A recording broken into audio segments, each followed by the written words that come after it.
Hello, welcome back. This is Runedocks Rumble. It's a one-shot adventure, monster of the month kind of series. I'm joined by the other Runedocks. We got Oathbreaker Cary, we got Archmagus Azeem. We're joined by our game master for this episode, DanielTheDM. Welcome, homie. Thank you so much for joining us. How you feeling? I'm feeling great and ready to jump into things. Hell yeah. Cary, Azeem, what's going on? Welcome back from PAX. We had a long weekend, a panel, lots of fun stuff, some videos we shot. How are y'all feeling? Feeling good. Gonna play some Daggerheart. It's a Friday night. It's gonna be a good time. Yeah. I'm feeling good too. I want to say though, whoever got me sick at PAX, I'm gonna find you. I'm gonna find you. Don't worry. And we don't do fair fights, so I hope you don't show up alone. So we jump. We jump. All right, y'all. Let's get into it. All right. With that, let's begin this little Daggerheart one shot. There's a feeling of weightlessness that overcomes all of you. A sense of being begins to take shape, but it's without form. Your consciousness in its purest capacity, traversing through the boundaries of the multiverse. Light finally pierces through your being. And then you can see streaks of light, each carrying worlds that have yet to be discovered and others that have disappeared. But you're following something that's going before you all, crashing through the layers of the multiverse. This object that has transported you all here. This dodecagon. This 12-sided artifact. Soaring through. Crashing and colliding against what looks like two-dimensional space, warping it within itself and fracturing the designs before you into a kaleidoscope fracture. It swirls around you. A portal is beginning to open. The consciousness, the beams of light that you are begin to take shape, begin to take form, and bodies and limbs begin to extrude out from it. Sinew, blood, heart.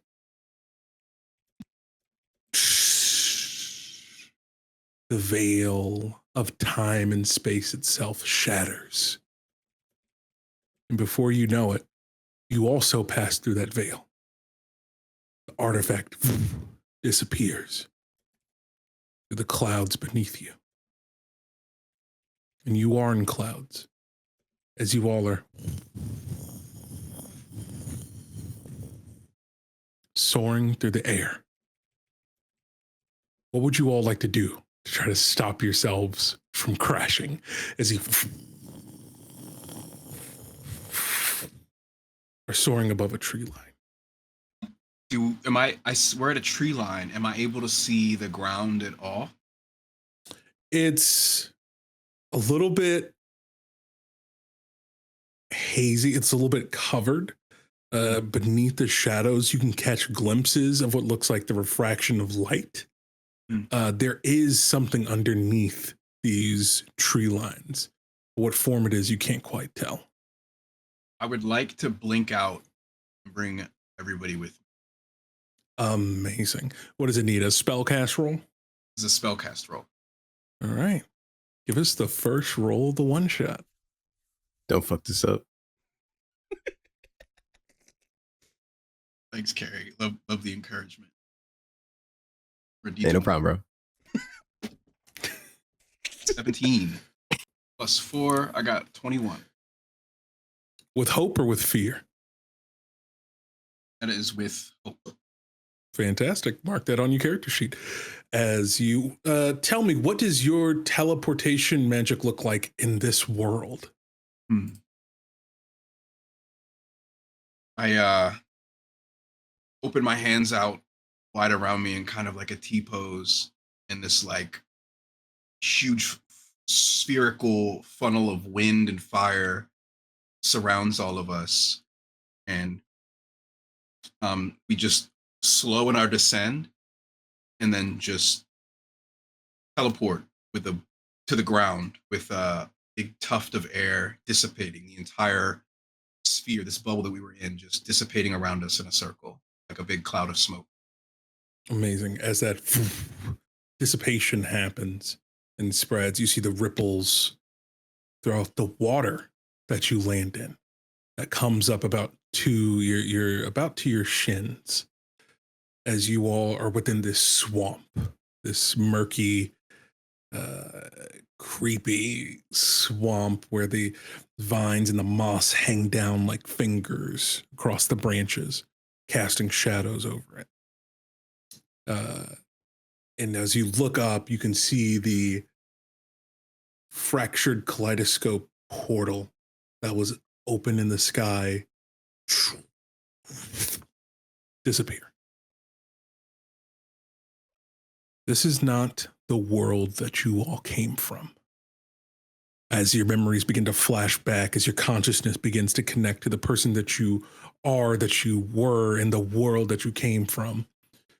A world full of magic where you had titles. You were the Runedocks. A very, very famous adventuring group. You had just won an award for Best Wizard Tower. There were so many accolades to be had and people who knew your name far and wide. And now you find yourself in a place that's stranger, unfamiliar. And as you begin to get a bearing on your surroundings, you all take a look at each other and yourselves within the reflection of the water. If you all could take turns describing what you all look like and introducing your characters.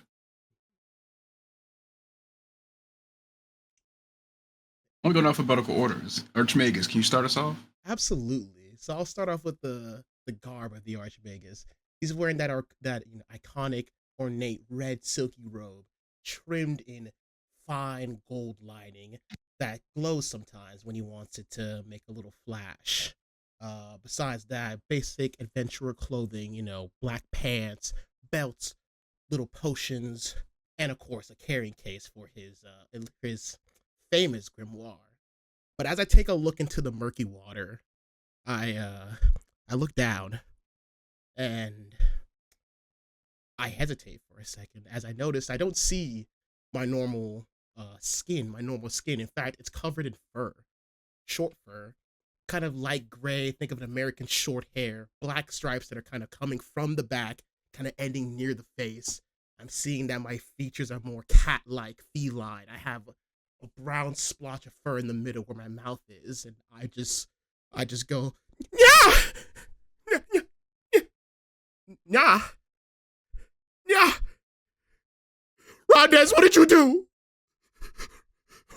Yo, you good? You sound a little pusillanimous right now. What's happening? I feel a little pusillanimous right now. I did nothing but bring us safely to the ground. The least you could say is thank you. Thank you. I can't thank you. Thank you. What? Mew? Oh my God. Are you good? I don't know. Oh my God, what's happening to me?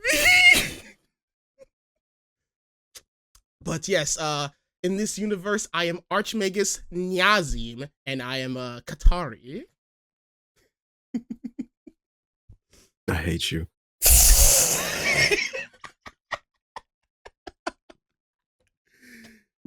It is now canon that Archmagus Azeem spits up hairballs.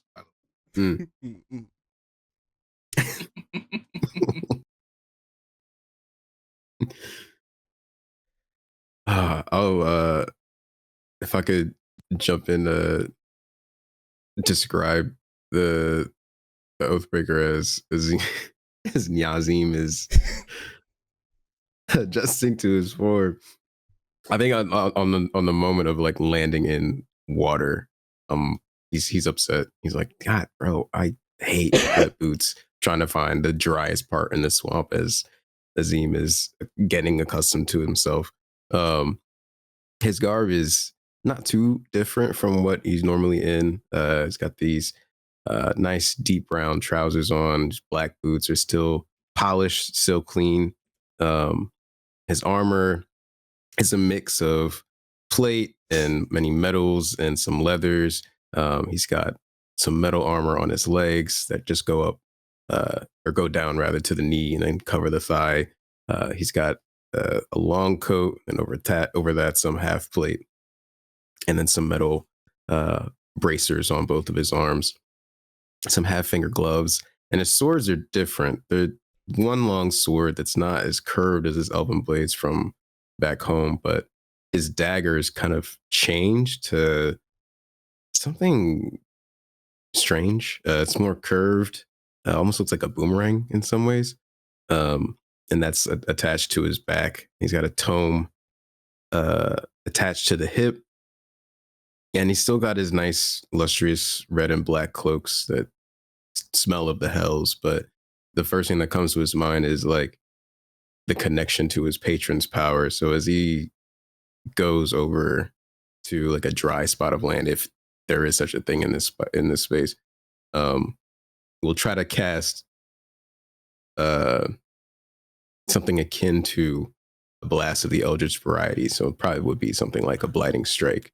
You just like shoot one off into the water. Before you have a chance to roll, as you go and attempt to connect with your patron, you feel the surge of sending out a beacon, a calling out to ask for favors from the one who bestowed their power upon you. The call goes out, but you hear nothing in return. For the time being, anything involving favors or spell casting with your warlock abilities are not accessible.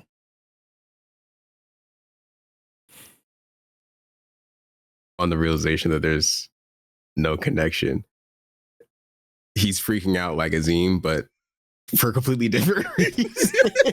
A completely different reason. It's like, wait, no, Azeem's right. What the fuck did you do, Rondez? What did you do, Rondez? Fix it now! No. What happened? Look, as the most experienced traveler across the plains, I can assure you I have nothing to do with how reality changes when we get from one location to the next. All I did was make sure we got here safe. And Rondez, as the well-traveled one, what does your garments look like? So Green Mage touches down. He's kind of brushing himself off, taking a hold of surroundings. He's brushing off the shoulder of a great green and deep, like forest, like kind of sage green cloak with some bronzish, goldish trim to it. It's a hooded cloak. Goes down to about halfway down his thighs. This is quite a tall, and brawny, wide-shouldered human, but very, very lanky in stature still.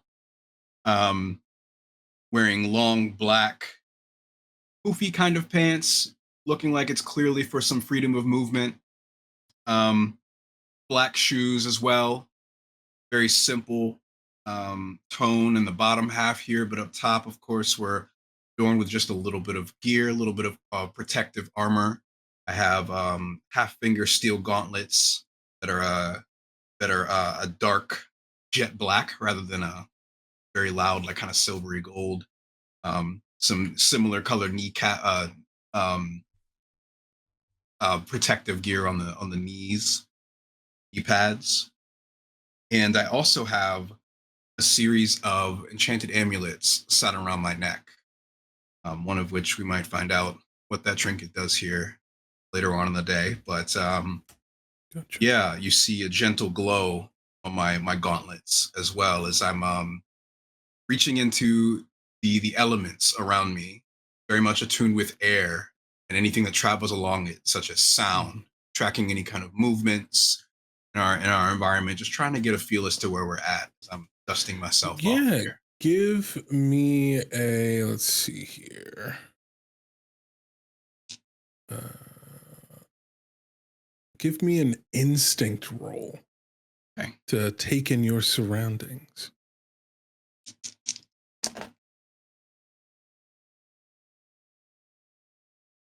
a 10 plus 4. I got 14 here. Gotcha. With hope or fear? That is with fear. Phenomenal. We love to hear that. What overtakes you as you begin to attune yourself to the elements, as I believe a sorcerer, correct? That's right. The nature of magic flows through you, always has since birth. This magic feels different. The air feels different. Magic feels different here. There are different trinkets and magic items that are on your persons. Some of them just do not function here because magic does not work the same. You are on a different world entirely. And something sticks to the air. An evil presence that begins to ooze its way through. It's going northward. Ooh. Y'all feel that? Something traveling. It feels nefarious. Yeah, no, I don't like that at all. Nefarious how? Like, I can't tell. I feel it in my bones. I can tell you the direction that it's going. I can't tell you much more beyond that, except I feel just gross. This is very ominous. You think it's related to what did this to us? I really couldn't tell you. Should go find out. I would say with that roll, you would be able to separate the feeling of the magic that came from the artifact that teleported you all here. That magic is older and it is different. This feeling that you're getting is coming from something else. But do you all move northward? We should go. This is the only sign of life or some kind of event going on, and I think we should investigate, figure out where we're at and what's going on. yeah, you should lead the way. I concur. Happy to. As you begin to walk through the muck of this swamp, and your foot sinks in and your feet begin to feel like they're covered in cement with every single step that you take, as more and more the mud begins to slosh across your pants. You eventually begin to hear movement, splashing. In the distance, the fog kind of shields your vision, and then eventually you hear panting near. Move, as the little bobbing up and down of lights begin to become more clear in your vision as you see there's people carrying lanterns. One of them leading the pack. You see this furbolg with mangy fur and long, scraggly white hairs to go along with it. He has this like trench coat with like some light leather armor. And he just has this like little pinned cap on the top as well. What are you all doing here? That is a very interesting question. We would like to know that ourselves. Where is here? We're lost. What are you lost? How do you get lost and head into the Bloodwood Swamp? Honestly, this happens quite frequently, I'd say, to us. Hey, speak for yourself. Listen, I don't know who you guys are. Can you guys fight? We sure can. What's the problem? Listen, there's a few of our friends. Something's chasing us. They snatched some of us and drug us under the water. We couldn't quite tell what it was. We saw a flash in the air, and then this beam of light shot down deeper into the swamp.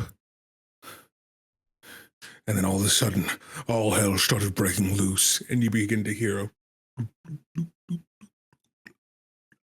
as massive bubbles begin to move and circle around in the swamp. Oh no, it's here. It's here. And What's here? I'm going to spend a fear for these enemies to begin an ambush. As emerging from the swamp, there's these giant bullfrogs the size of sheds begin to with these large coiled horns that coil into the point where they start stabbing into their own flesh, and one of them begins to shoot out and is going to make an attack towards, it's Corel, correct? Or is it Corel? Corel, there we go. Going to make an attack towards Corel.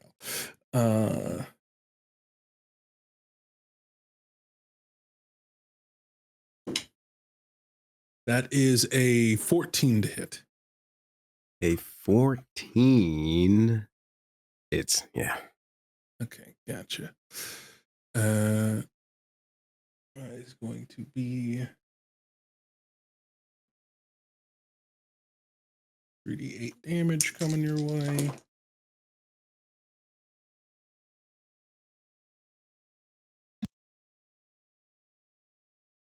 All right, so that's going to be 11 points of physical damage.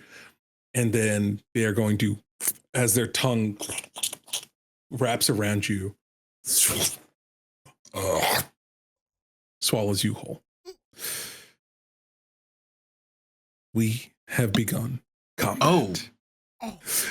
As these two devilish, infernal-looking bullfrogs begin to move closer and closer. However, I do want to focus in on Corel.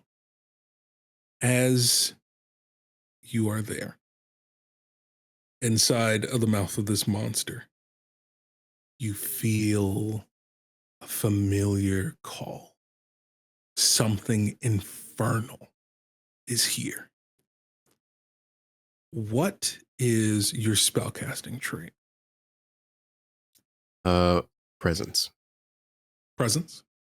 Give me a reaction presence roll. Okay. All right, gang. See how this goes. Okay. That's a 10 with hope. Okay. Gotcha. This is a reaction roll, so you don't get hope from these.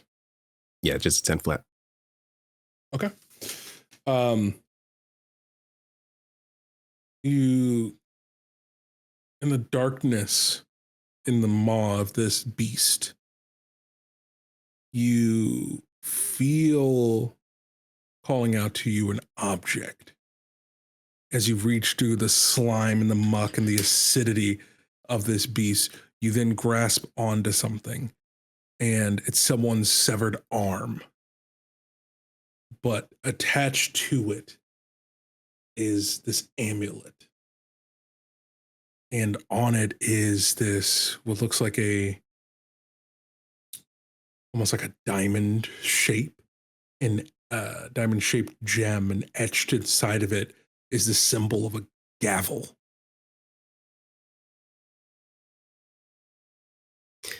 He's gonna take the amulet and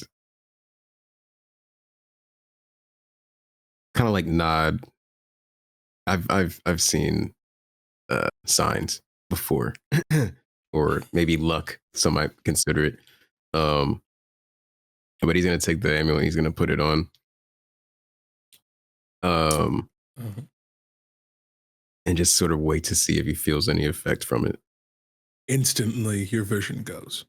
Sensation. You are standing in this void. You see darkness all around you. And then almost like this infernal heat vision, this figure rises. and this stand appears before you. You can't quite make out the shapes. You just see the heated lines of it, almost like Daredevil's vision, like just this fiery silhouette. And you hear, "You are not of this world." That is correct. I need power. I can't use magic here. I felt the call of one seeking a patron that does not exist. She exists where I come from. I offer a temporary pact. What are your terms? Find my adjudicator in the swamp. Assist them in the completion of their mission. My power will be yours.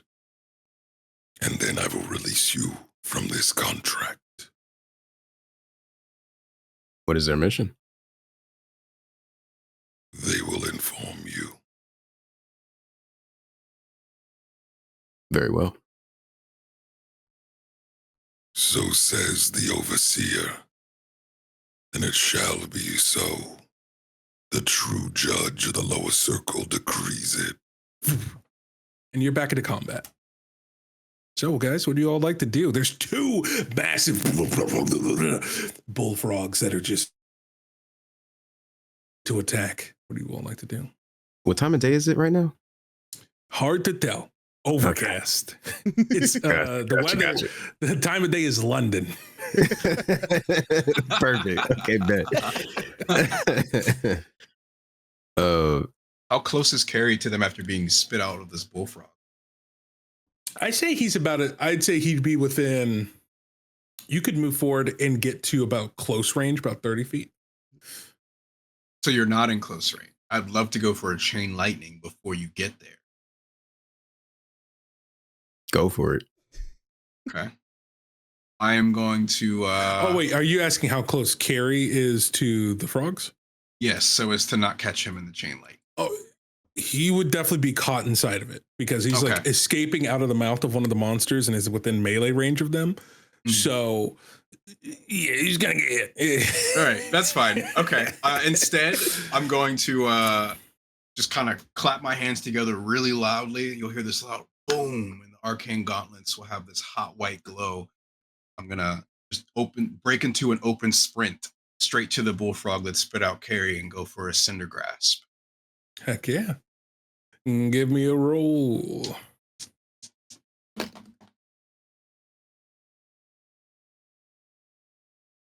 It's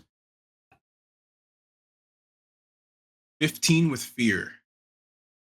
15 is exactly what you needed. So go ahead and roll me some damage, and I will take that fear. Thank you very much. I appreciate you.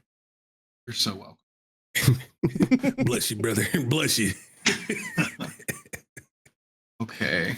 Ooh. Damage roll. I got a 6 plus 3. That's 9. Oh, 2d6. Oh, that's for the afterburn thing. Okay, so I got a 9. 9 points of damage. Gotcha. Mm-hmm.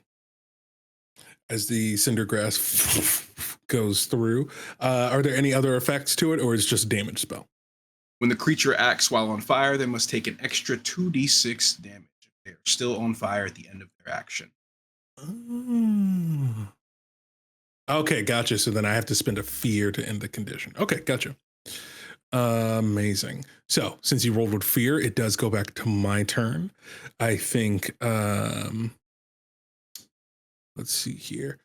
I think one of the other bullfrogs with his horn, the second one that didn't try to attack Kirill, will leap forward after Rondez for having shot out the cinder blast and will mark a stress. So they're going to leap forward and make an attack with its horns against everybody who'd be in a line. So it's actually going to be Rondez and How do you say it again? Nyazim. Nyazim. Okay, hold on. I gotta put the phonetic spelling down for this. Nyazim. Okay, there we go. And it's gonna attempt to hit all of you in a straight line. So let's see here.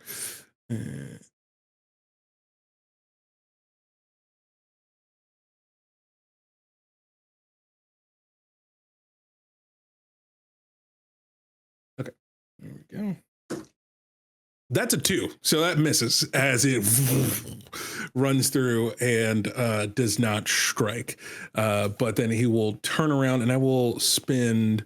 I'll spend another fear to have it then turn around and try to hit Rondez with a tongue strike. That is, does a 7 hit? No, it does not. Fantastic. As a tongue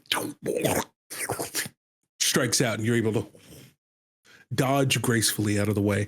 That's all I've got. What are you guys going to do? Would you like to go, or can I run this?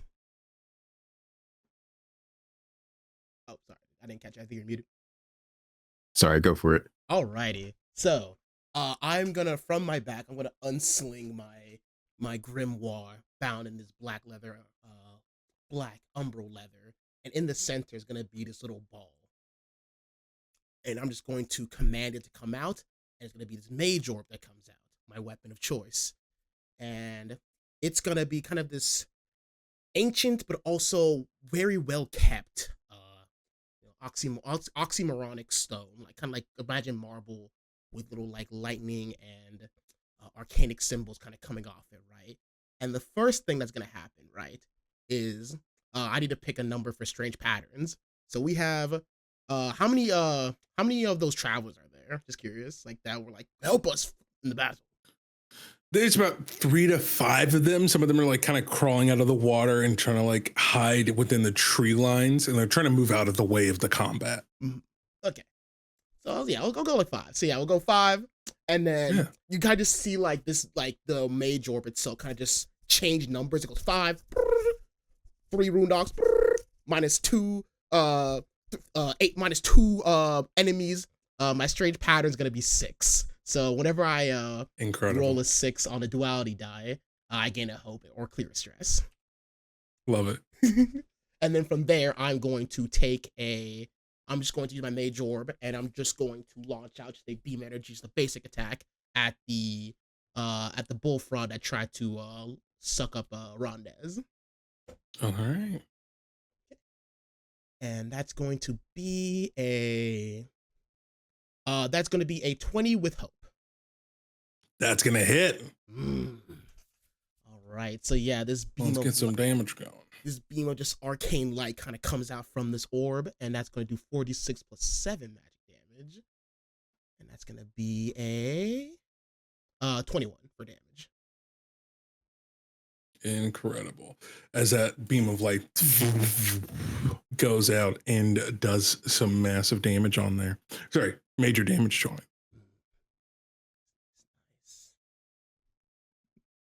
All right, you all roll with hope. It's still your turn. Would you like me to roll 2d6 for when the bullfrog went for the tongue attack while on fire? That was a different bullfrog. Oh, okay, the other one got you. All right. I'm going to keep striking at this same one that captured Cary.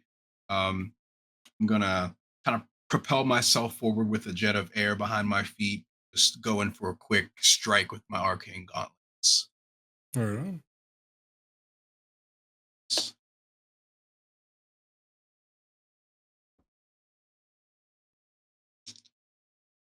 Okay, so I have a 23 with hope.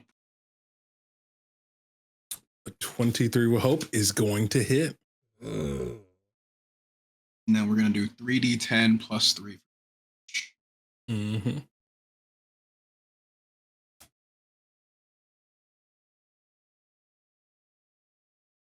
Right, it's 28.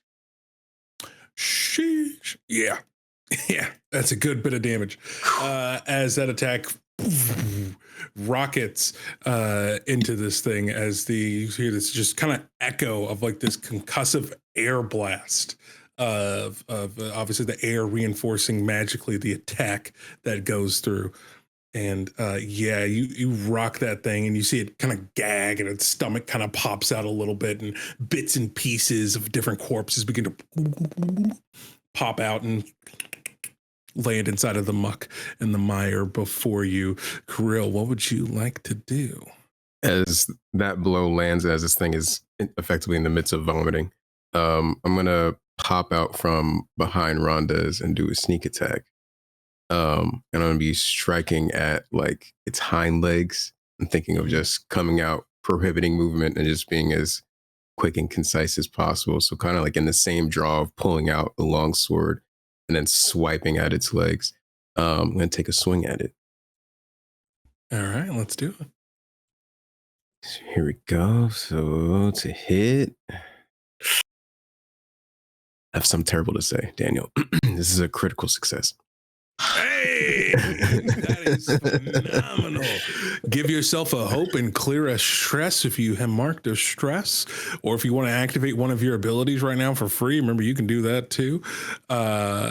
Heck yeah. Again, that's always a big thing to remember with Daggerheart. You know, as long as it doesn't require an action roll, you can stack that bad boy and also do it simultaneously as your friends are going. So that's always a good thing to keep in mind. But yeah, what do you want to do with that critical strength? So, God, I think as far as abilities go, I think there's really too much I can do that'll be free, at least for now. Okay, no problem. But yeah, I'm gonna come out and just kind of very cold, dead stare, just hyper focus on combat, a feeling of reset. Now it's like, okay, pact power is acquired. Mm-hmm. We can go back to business. So as far as damage goes, it's full damage from the attack and then a roll. And then you roll. Okay, so crazy. So I'd include the sneak attack damage for that as well in this first crit. What kind of table would it be if I didn't? Cool. All right, so if by my calculations, so that'll be 3d6 from the sneak attack, so I'll be 18. And then off rip is 49 damage for this long short strike. So 18 plus 49 is 67. 67, is that right? Yeah. Okay. And now I'll roll.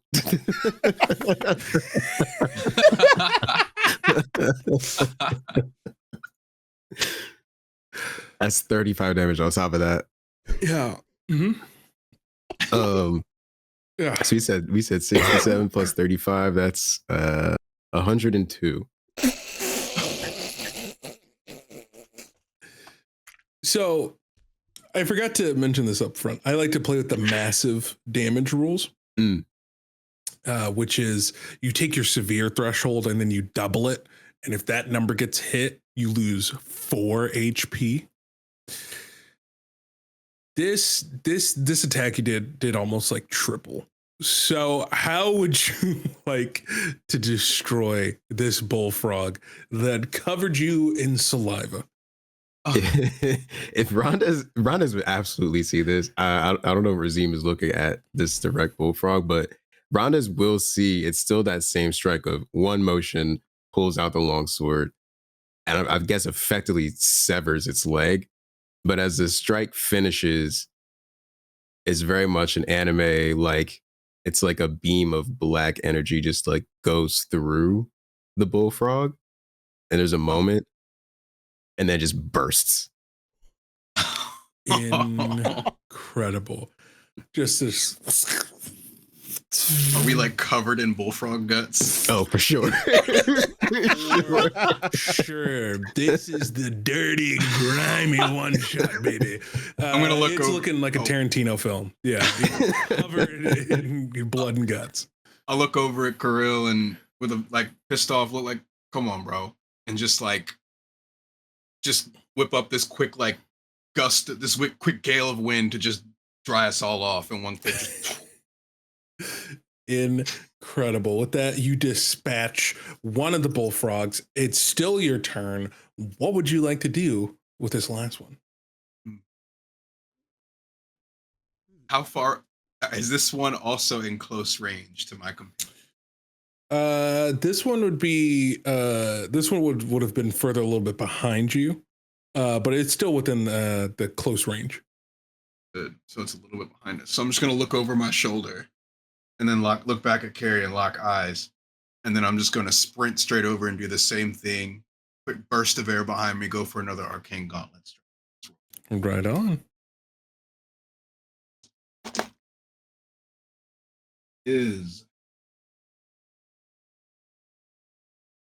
Misplaced my die. I'm gonna roll 9 here.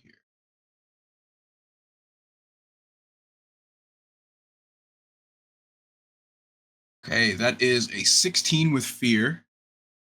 That's gonna hit though. And then we're gonna go damage. 23 damage. Incredible.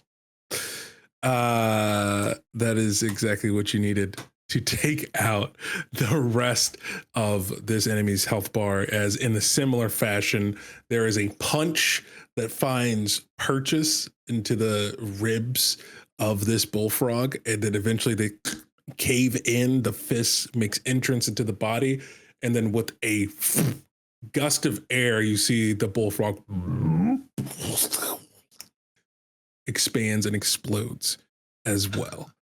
You all are out of combat as you see stepping out from the tree line these workers, it seems, begin to step out and just that was incredible. Name's Cash. And he looks at some of you kind of like covered in guts. Gives you a fist bump. Oh, I'm gonna like reel back and be like, "Here, let me fix that for you," and just blow all the gunk off of it. Yeah, I appreciate it. And then give him a gentle fist bump. Name's Rondez. I'm the Green Mage. This is my party. We're the Runedocks. Huh, never heard of you, but I'm appreciative all the same. We're proprietors out here, and we were just looking around in the area, and before you know it, all hell broke loose. We normally stay by the outskirts of the swamp, but out of nowhere, ever since that thing came crashing out the sky a few hours ago, madness ensued. Hold on, real quick. Sorry. Cash, was it right? Yes. Archmagus. And did this look It's all right, take your time.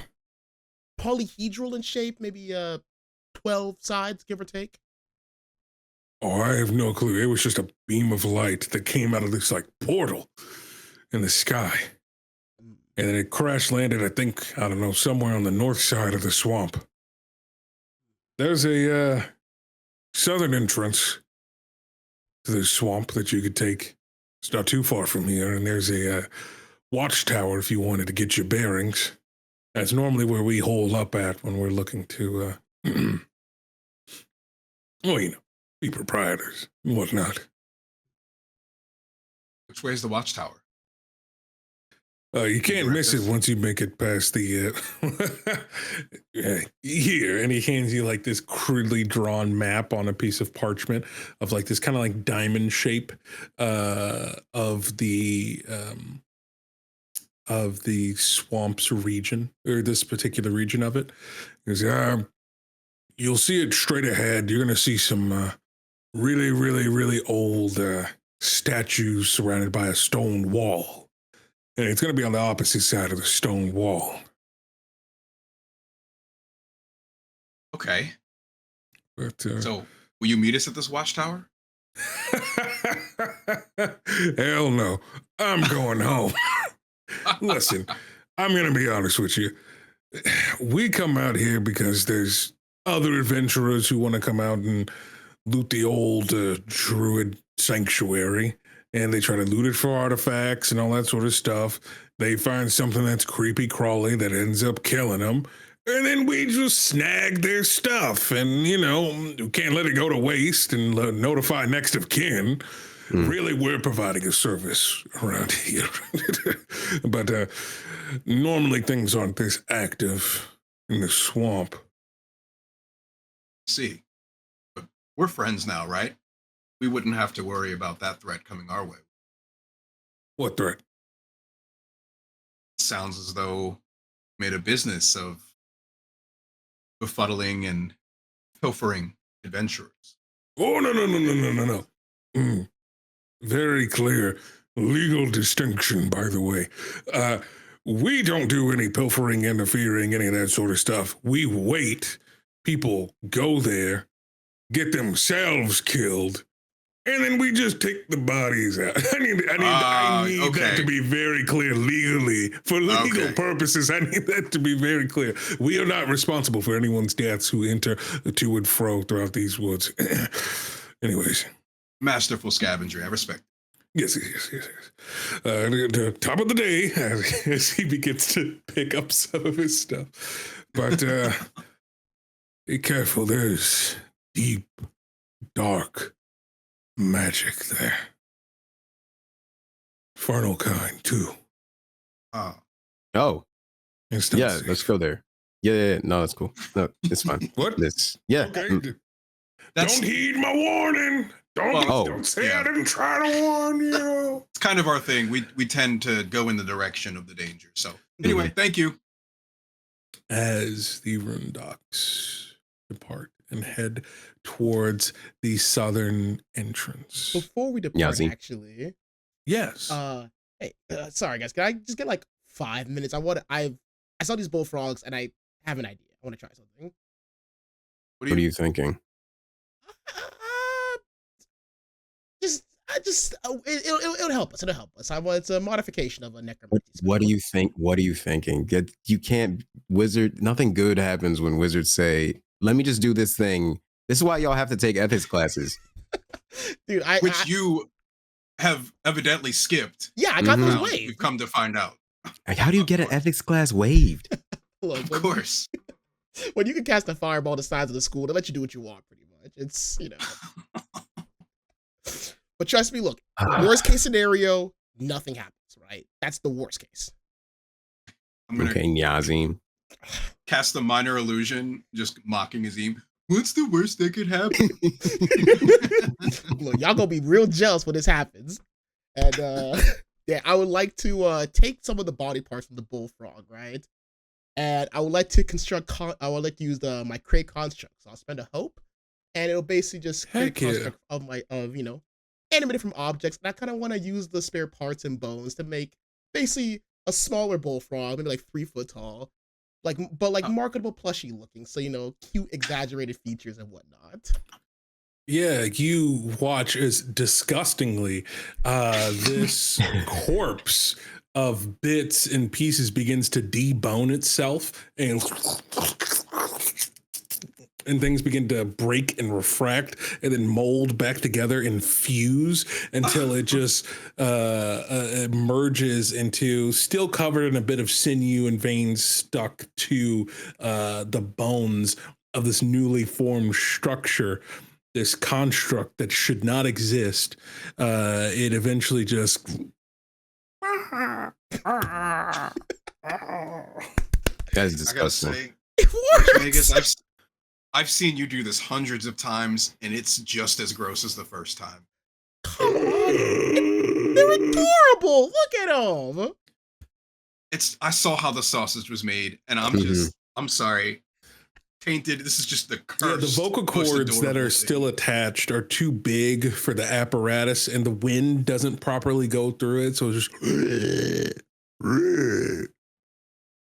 I think that's adorable, personally. No, It's mortifying. we can't go to a town. It's Like, you can't mortifying. bring this with you into a town with other people in it. I mean, I don't know. I'll put a cardigan on it. It'll be fine. Sure, we can put it. We're not clothing this abomination. I'm sorry. I need to get this thing away. as you all begin to depart with your newly formed monstrosity, it's technically a construct, but visually and socially monstrosity, you all begin to find yourselves approaching these very, very high walls that stretch up and over, but some of them have crumpled over the course of time. The water is even higher in this area. And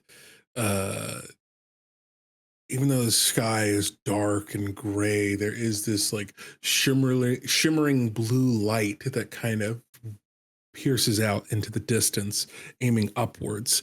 And as you all approach, you see just again these crumpled statues being ripped apart by vines, like hands breaking them into two. And as you pass through these openings, these gates, you will also able to see that this place was not called the Bloodwood Swamp. It was the Humbleweed Sanctuary. As you all begin to march through these waters, you then see the little watchtower that's there to your right. It's rickety. Some of the staircases are missing. For most people, it'd be a dangerous death trap, but for you all could easily traverse up top to gain a better vantage point. The Green Mage is a very spiritual person and kind of bows his head and taps into his arcane sense to try and detect magical objects. You see a faint white glow kind of outlining my body. Searching my mind. Your mic was kind of cutting out a bit. You were looking for what exactly? Tapping into arcane sense to look for magical objects or people. Okay, gotcha. Do you want to do that once you get to the top of the tower? Oh, that's a good idea. Let's do that. Okay, gotcha. So you make it to the top of the tower, and many of the trees that kind of encroach over the walls of the sanctuary kind of cover it like a canopy.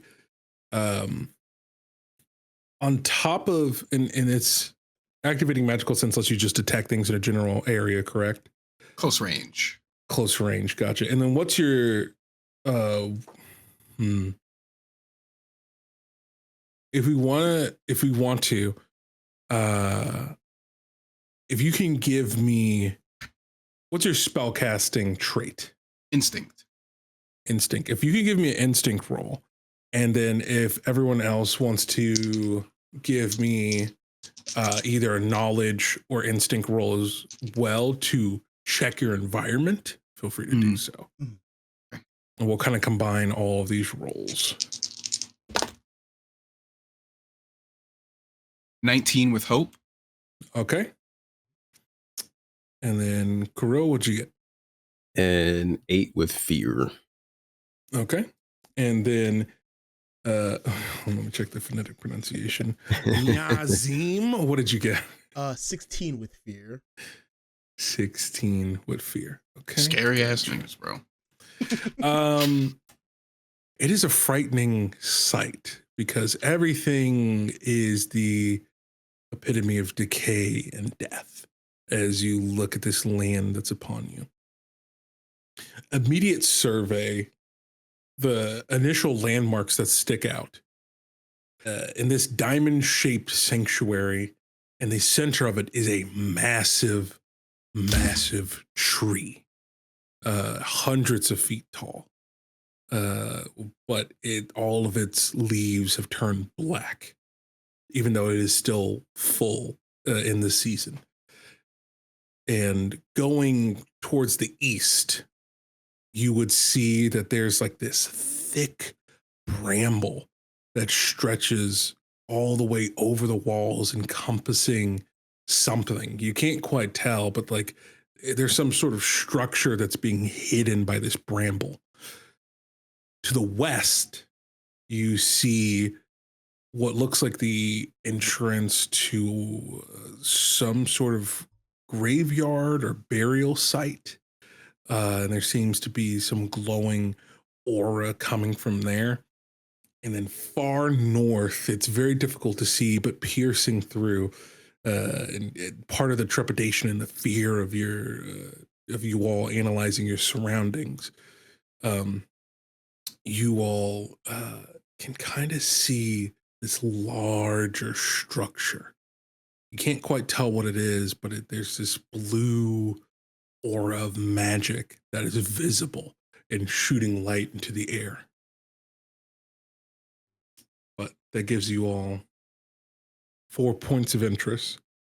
But as that happens, going back to Rondez, as your magical awareness and attunement begins to call to you, the thing that calls to you the most, there's so many things.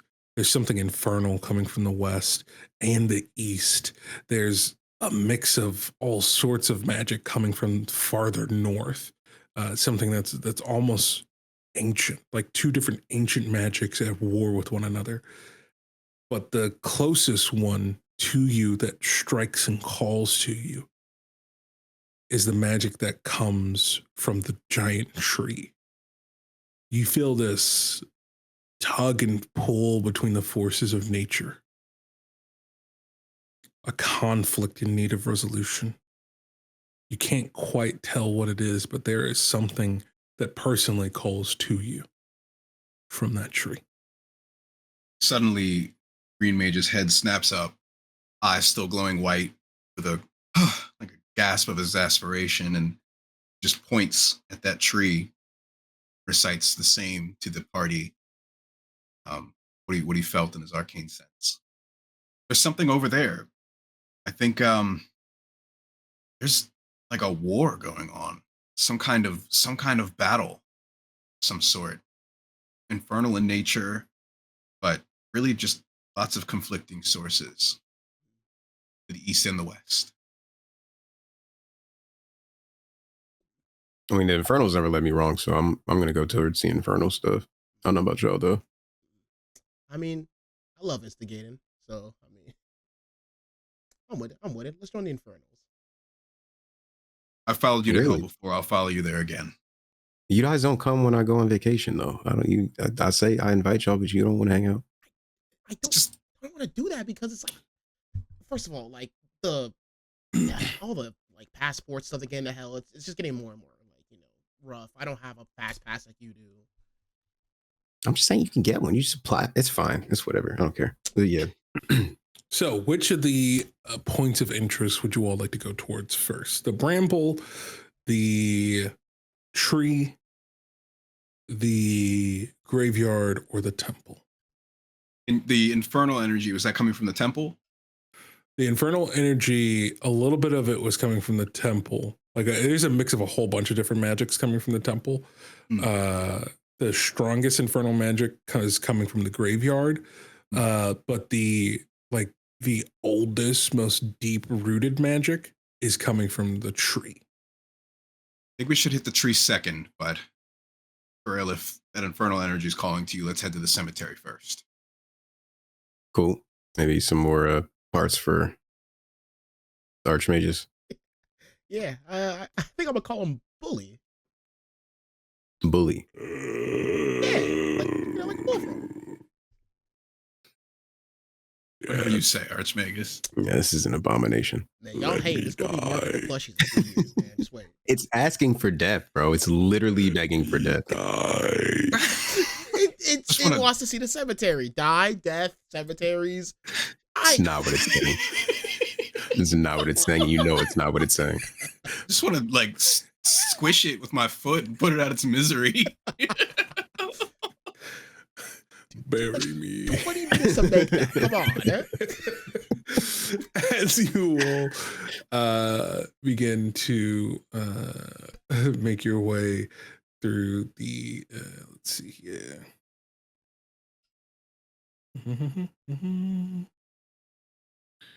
Let me do this. As you all begin to trek through the muck and the mire of things, you also see what looks like, again, with this being a druid sanctuary, you see places where there would have been housing for visitors. You see places where animals would have been kept. But one of the most eerie things about this place is that you don't hear anything. You don't hear the cawing of crows. You don't see birds flying. You don't even see squirrels, alligators, nothing. There is no life within this rotted environment. And as you all begin to move forward, I'm going to spend a fear as the ground itself begins to move as if it's tracking all of you. You're not welcome, not welcome, not welcome.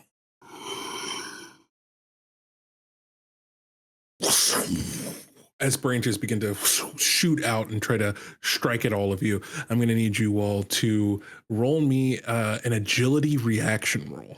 Ooh, okay.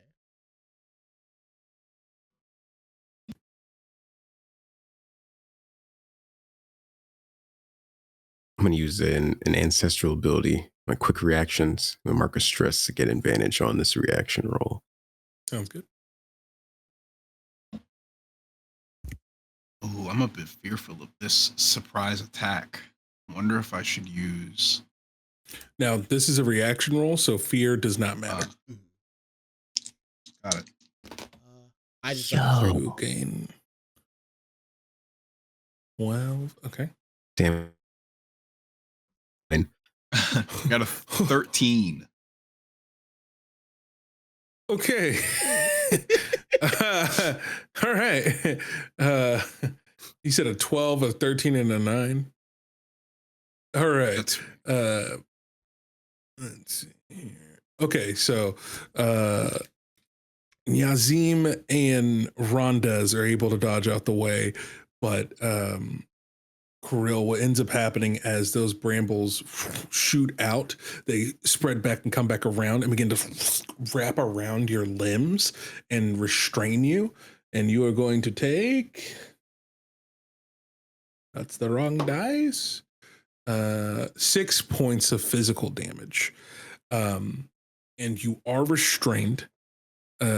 However, this would typically take a successful finesse or strength roll to get out of it. However, since you all are surrounding your ally, obviously you're all going to take swings at it, and you will easily be able to break them out with physical damage. So that teaches you right away that whenever this environment attacks you, right, and you end up getting captured by these barbs, you need to do a certain amount of damage, or you have to just break free on your own. Okay. So that's just something to keep in mind. As then the vines disappear underneath the water. But this is an environmental attack.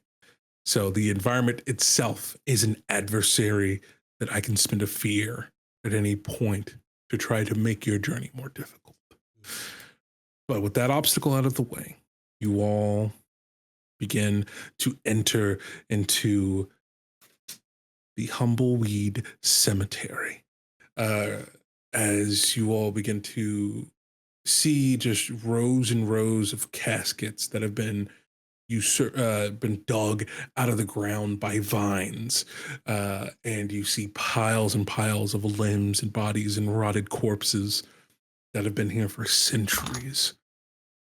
And at the very end of it, about 100 feet in, at the end of this cemetery, you see a figure is inside of a bubble, and they are casting some sort of spell.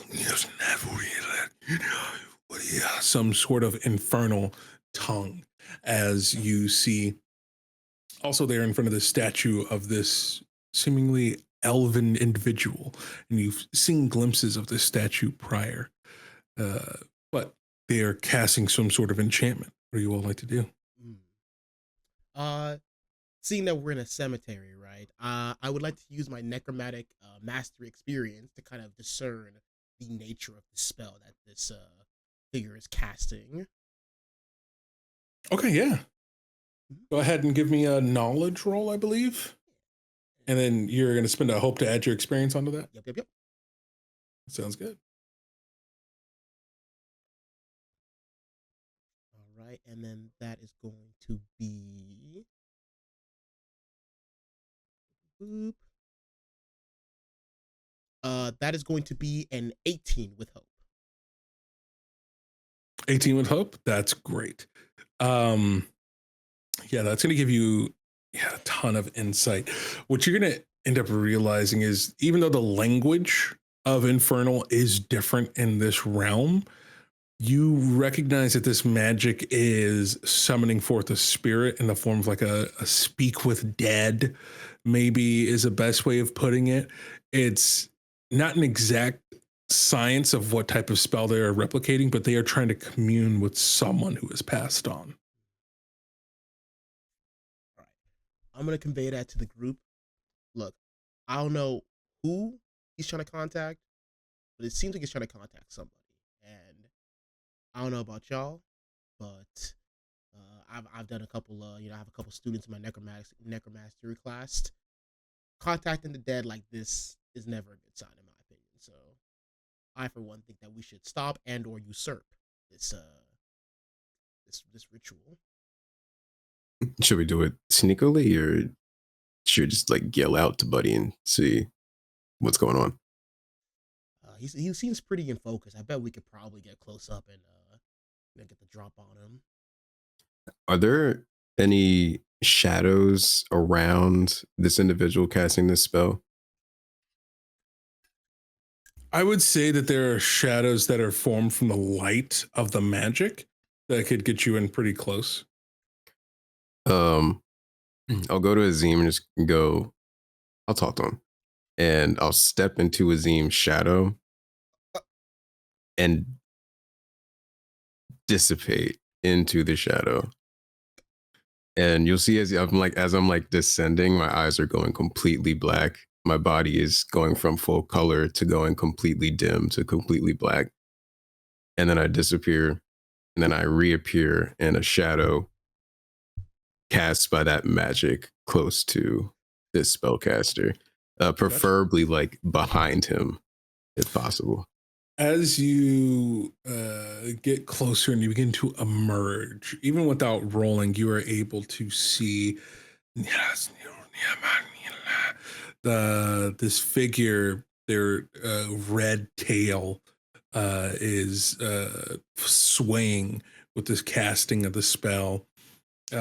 These long black sharp fingernails and tufts of black hair as well are protruding out of the hood that they are wearing, but they have somewhat of a feminine figure in front of you as they are casting the spell, and as their garbs begin to flap a bit in the wind, you catch a glimpse of a similar amulet, but this time being worn on the hip. The symbol of a gem, or a gem with a symbol carved into it, that of a gavel. Same one you wear around your neck. I'm looking to Azeem. I'm just doing like hand gesture of like, hold on. All right. Hold for a You moment. kind of see like this like massive fireball slowly dissipate. To the individual, I would just say, I put a hand on a sword just in case. But Kirill would say, your patron sends their regards. You on a mission, perhaps? I think as that happens, and as they begin to take a brief moment and look over, and they have just these kind of piercing yellow irises, almost like the sun, leathery red skin, black lipstick, horns that go out and coil like a ram's. And they respond back, "I'm sorry, are you an adjudicator? Or is that stolen valor?" No, I spoke to your patron. He said I was to aid one of his adjudicators, and I flashed the amulet that I put on earlier. Yes, the they're able to speak to you simultaneously as the spell is being cast. Yes, the situation has become a lot more complicated, and we lost contact with one another as soon as I entered inside of this former sanctuary. I need time to resurrect this individual, and I need not be interrupted. Everyone else is dead who we brought here, I assume. And you can see the littering of other bodies as well along the way in similar leather and robed garbs. And it's unfortunate. What is the nature of your mission? This one you're trying to resurrect, and who do I need to buy you time from? You really don't know who you're working for, do you? No, it's a temporary pact. It's, yeah. Yeah. I will explain all that once the spell is complete. I promise. Sure. Yeah, Green Mage will turn over to Azeem and just say, I don't like how this looks at all. Here, take this. Pulls an amulet from his chest and just hands it over to him. Oh, I mean, you really protect about your amulets, you sure? It's all right. There's more where that came from. This one's for you for now. You do look nice on me, and I'll put it on. I'll wear it on my Yeah, you got that on, baby. It actually changes color to fit the colorway of his garb. It's incredible. Hell yeah. Kid. As that happens, you are enjoying this nice little moment amongst the two of you.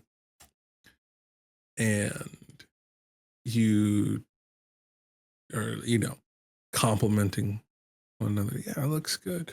And at the same time, a zombie looks and goes,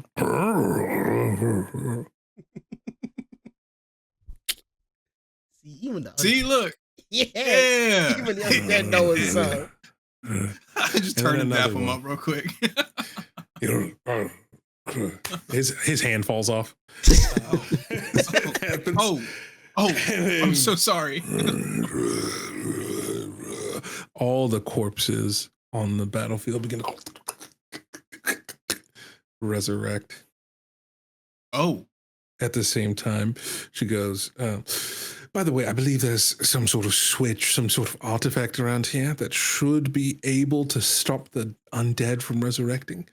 Something here is resurrecting them. I don't know what it is. But good luck finding that, darling. As they... The body's going to... Oh, should we stop this? And then as that's happening... you see some of the zombies begin to crawl, like the crawling of just hands and limbs separately begin to combine and fill inside of different places and holes, and the flesh begins to fuse together until they become one bigger zombie made of other pieces of other zombies. As begin more and more to get surrounded by this horde. And as that happens, this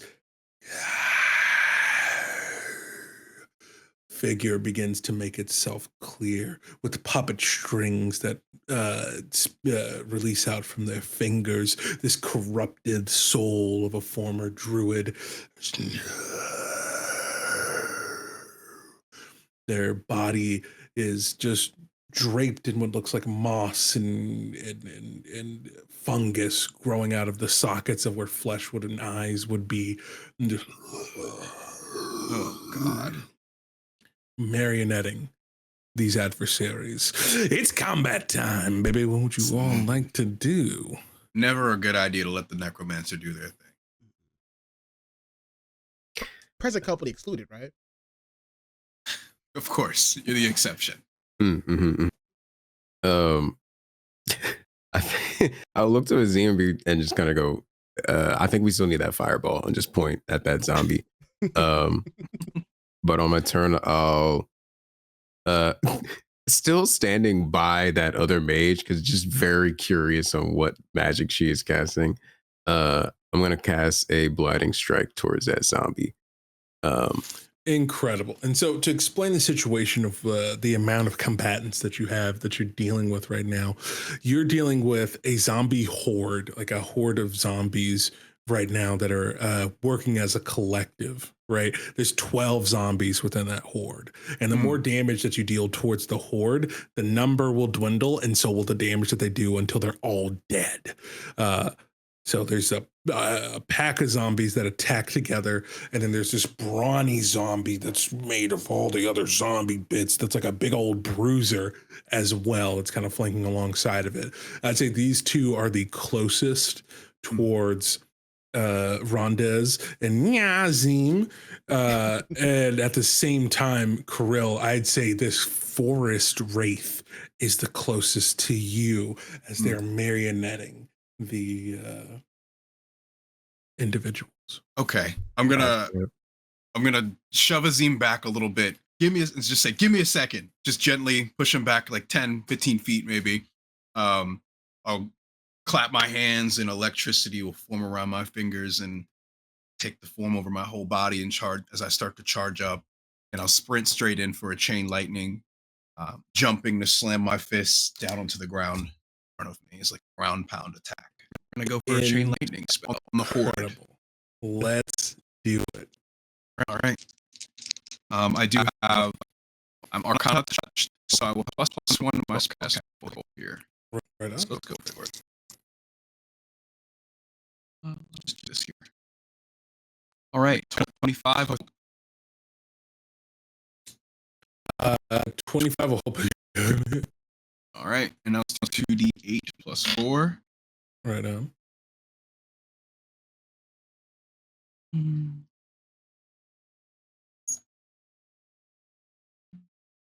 Okay, we'll do it on here. 2d8 plus 4.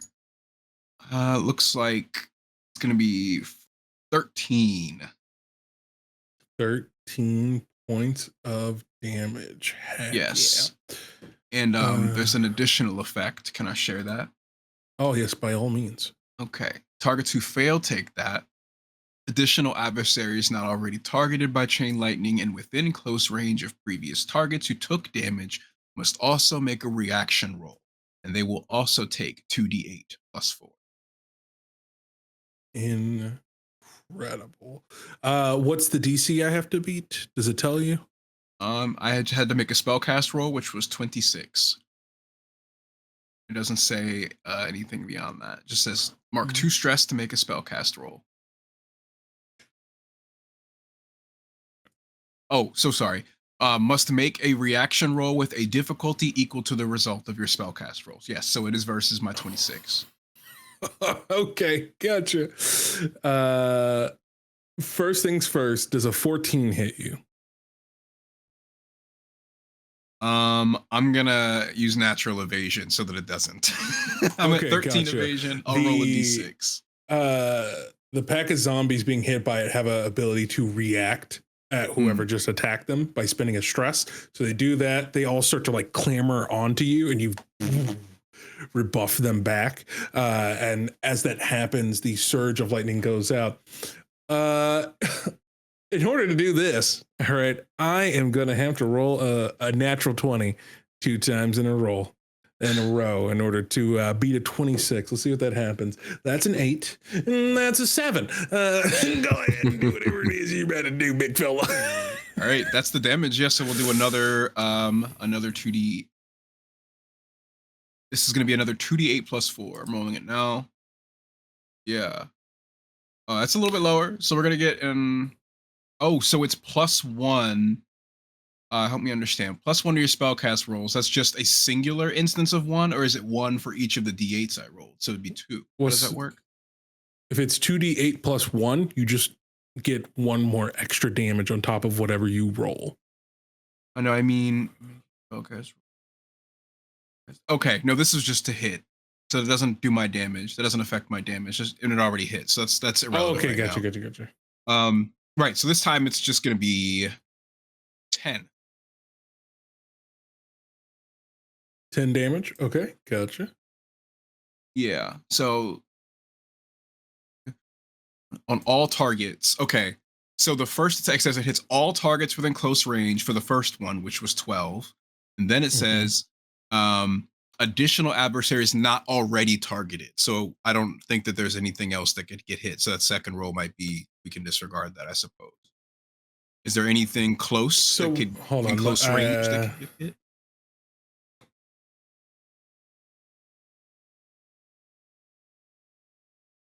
Sorry, I'm pulling up the card. The wording on it's funny. Yeah. I'll also copy paste it in Discord here for you. Reference.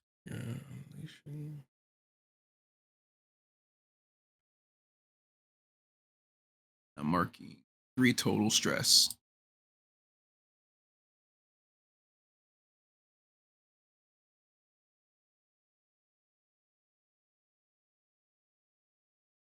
Okay, everyone would have taken the damage from that first roll. Everyone would have been in range of the first one. Yeah. Okay. Got it. Okay, so then the second one, the 10, we ignore. Got it. Yes. So the first one was what? 12. 12? Okay, gotcha. Boom, boom, boom. Okay, yeah. I just had to make sure I was appropriately marking the hit points on that. Great. All of them get lit up. They're all getting lit up. I'm going to spend a hope to add 3 to that damage. It says I can do that after the... Oh, nope. Roll you're about to make. So never mind. We're good. Right on. And you roll with hope, right? So it's still, the spotlight is still on all of you. Sweet. I did roll with hope. I'd still go to take a crack at shooting a blighting blast towards, I guess we'll say the bruiser zombie of the horde. But still staying close to our new friend that we made that's casting nefarious magics on whatever corpse that is. Heck yeah. Cool. That'll be an 18 with hope to hit. That's going to hit. Sensational. So go ahead and roll the damage here. That'll be 14 damage total. And that's towards the big old bruiser one. Incredible. It's a massive wad of flesh shoots out of its body. And I think if there is somewhere I could take cover behind, if there's like a pillar or overturned tables or a pew, not a pew, what's the thing? Podium or anything like that, I'll just like kind of post behind that to become cloaked if possible. Let's see here.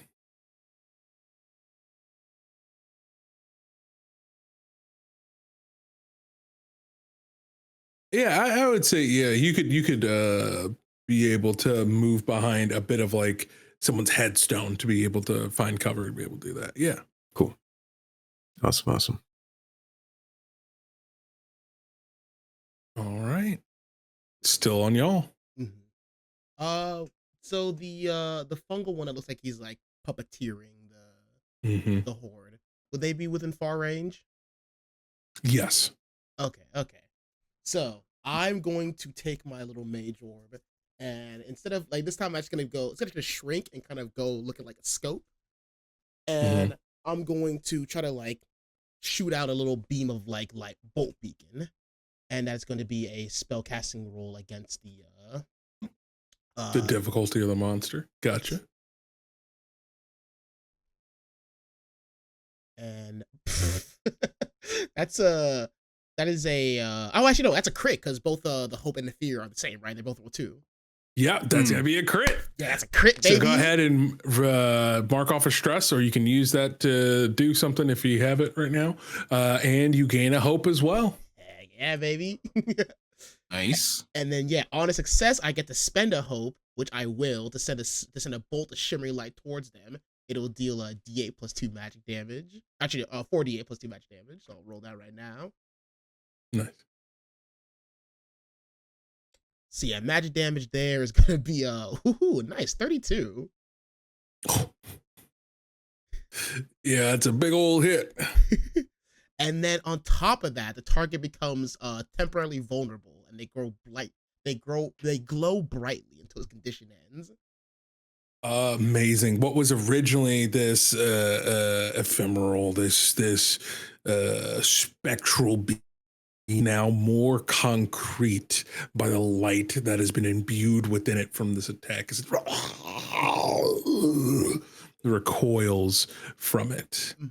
And then kind of specifically as like generally glows, but like to also just give Cary like to indicate to Cary, just using my old necromantic knowledge, I want to have like a specific like brighter light towards like maybe like a weak joint or something, just thematically speaking. Incredible. Hang on, And seeing that because still our side. Yeah, your a crit is a roll with hope. Hell yeah. I'm gonna spend a favor. Yeah. To use the Warlock Sphere. And gosh. Yeah, I'm gonna use that to use the Warlock Sphere, and I'm going to cast invisibility on myself. So I'm gonna spend a stress. I gotta make a spellcast roll for this. So we just pop that.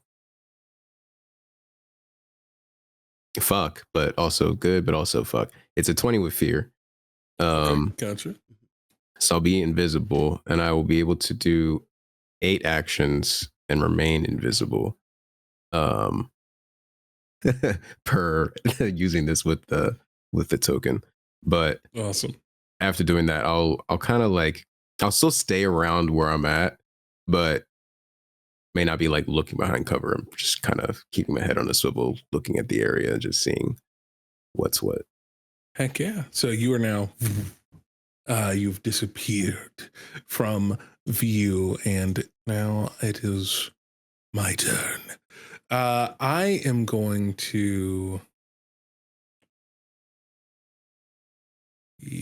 I'm going to have the Wraith is going to make an attack as their marionette strings begin to spin a lot from their fingers, and then Azeem, those threads begin to move towards you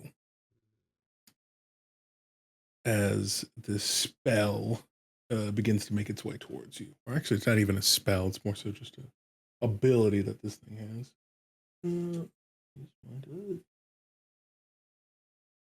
Where is it?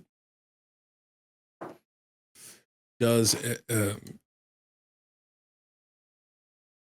a 24 hit? 24 does hit.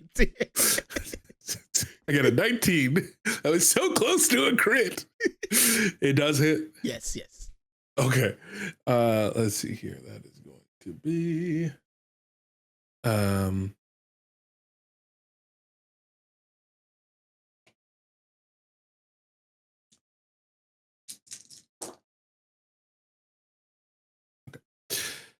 as these spectral threads begin to make and bear their way into your mind, I want you, as your memories begin to flood in, I want you to describe the most terrifying moment from your character's childhood.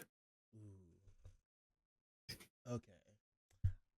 I think probably the most terrifying moment would be about when Archmagus was about 8, maybe 9 years old, and he was out playing with a friend. They just got off of school from a little elementary magical school, and they're just playing near just a little forest, right? Not even a forbidden forest, just a regular forest.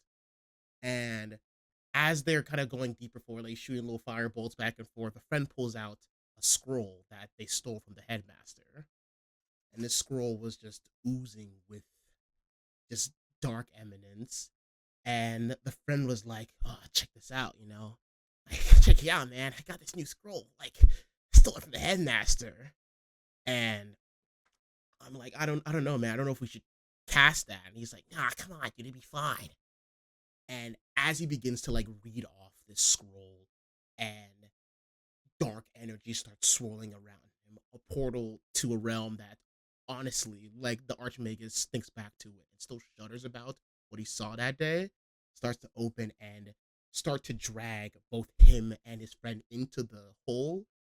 And in the Archmagus's most cowardice moment, in an attempt to save his life, actually pushes his friend deeper in to save his own life, and ran away and never told anyone else about that. You're running until your feet bleed. Tears streaming down your face. The unimaginable horror of the realm that you peered into stares back at you. But it never leaves. It's still hunting and watching you, hungry to devour you, whether it's out of malice, whether it's for revenge, whatever it is. That little dark stain on your soul that you could never run from is present in your mind. And no matter how hard you try, you cannot scrub it out. You take 32 points of magic damage. And you are vulnerable until your next rest. Meaning enemies will have advantage on attacks against you. As your vision comes to, as these spectral threads begin to leave you. And then I will spend another fear to have it attack again as it begins to enter this ethereal form and rushes towards Rondez and is going to make an attack roll. All right. Azeem, I'm putting the mechanics of Rune Ward in here, in the orb. They're striking at me? Yes. That is going to be a 19 to hit. Does my minor illusion stick around and do anything for me here? Your minor illusion? The one that I summoned to mock Azeem. I believe your minor illusion is stationary. Oh, okay. And you'd have to recast it, and you have to be within 30 feet of the illusion. Okay. Yes, the 19 will hit. Okay. Oh.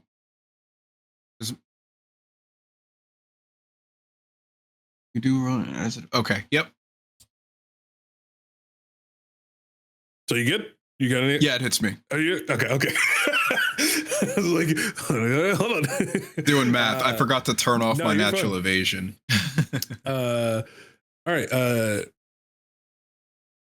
As it goes in, it passes through your body. Ooh. And your body begins to fold over and slump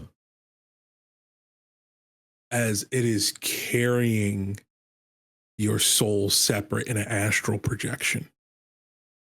Oh, shit. You immediately, your vision goes from looking at this spell being cast surrounded by zombies to you're no longer breathing. You're no longer sensing anything. You are just staring in this separate dimension with this haunted figure.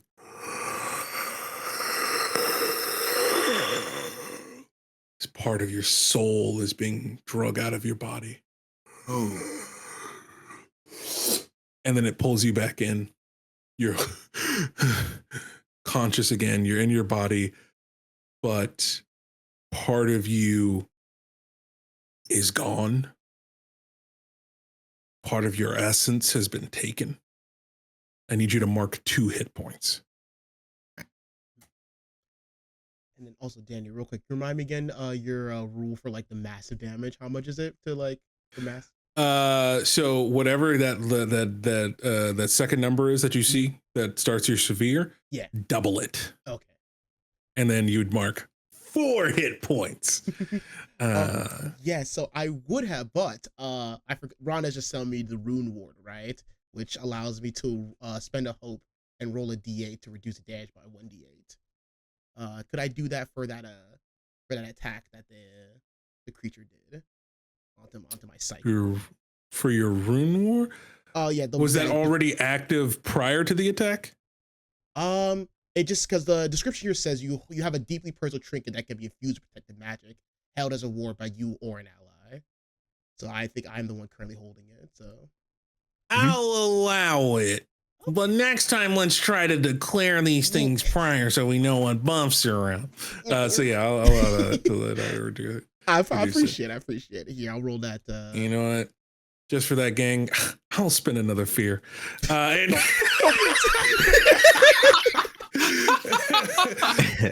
this big guy go. And what is this? Rip and tear. What? Oh no, I can't do that. So I gotta force it out. Yeah, that'll drop it from massive to just severe. Gotcha. And seeing that you are restrained, the monster is going to use his rend asunder action. So he begins to like, you watch, this is disgusting. One of his arms begin to shrink as all the body parts that made up one arm shrink, crawl through his chest, and it's like scarabs in the Mummy. Like you can see under his flesh, different body parts moving. And then they begin to bolster out and make a